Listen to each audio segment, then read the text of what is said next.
लोकसभा निवडणुकीला आता अवघे काही दिवस उरले आहेत। याच दरम्यान लोकसभा निवडणुकीसंदर्भात एक पोस्ट व्हायरल होत आहे, ज्यामध्ये असा दावा केला जात आहे की जे मतदार लोकसभा निवडणुकीत मतदान करणार नाही त्यांच्या बँक खात्यातून निवडणूक आयोगाकडून 350 रुपये कापले जाते। या पोस्टनुसार जर कोणत्याही मतदाराने त्याच्या मताधिकाराचा वापर केला नाही तर त्याच्या खात्यातून 350 रुपये कापले जाते। सर्व मतदारांना सक्तीनं मतदान करावं लागेल असं त्यात म्हटलं आहे, अन्यथा त्याच्या खात्यातून 350 रुपये कापले जातील। त्यामुळे नागरिक संभ्रमात पडले आहेत। मात्र जेव्हा या दाव्याची सत्यता पडताळून पाहिली असता त्यातील सत्य काही वेगळंच असल्याचं समोर आलं आहे।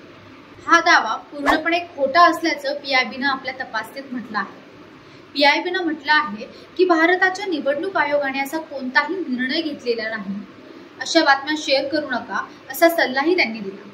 लोकसभा निवडणुकीसाठी पहिल्या टप्प्याचं मतदान 19 एप्रिल रोजी होणार आहे, तर दुसऱ्या टप्प्याचं मतदान 24 एप्रिल, तिसऱ्या टप्प्याचं मतदान 7 मे, चौथ्या टप्प्याचं 14 मे आणि पाचव्या टप्प्याचं मतदान 20 मे रोजी होणार आहे। तसेच निकाल 4 जून रोजी जाहीर होणार आहे। तर असेच नवीन आणि ताजे व्हिडिओ पाहण्यासाठी देशदूतच्या सोशल मीडिया प्लॅटफॉर्मला लाईक करा, शेअर करा, सबस्क्राईब करा।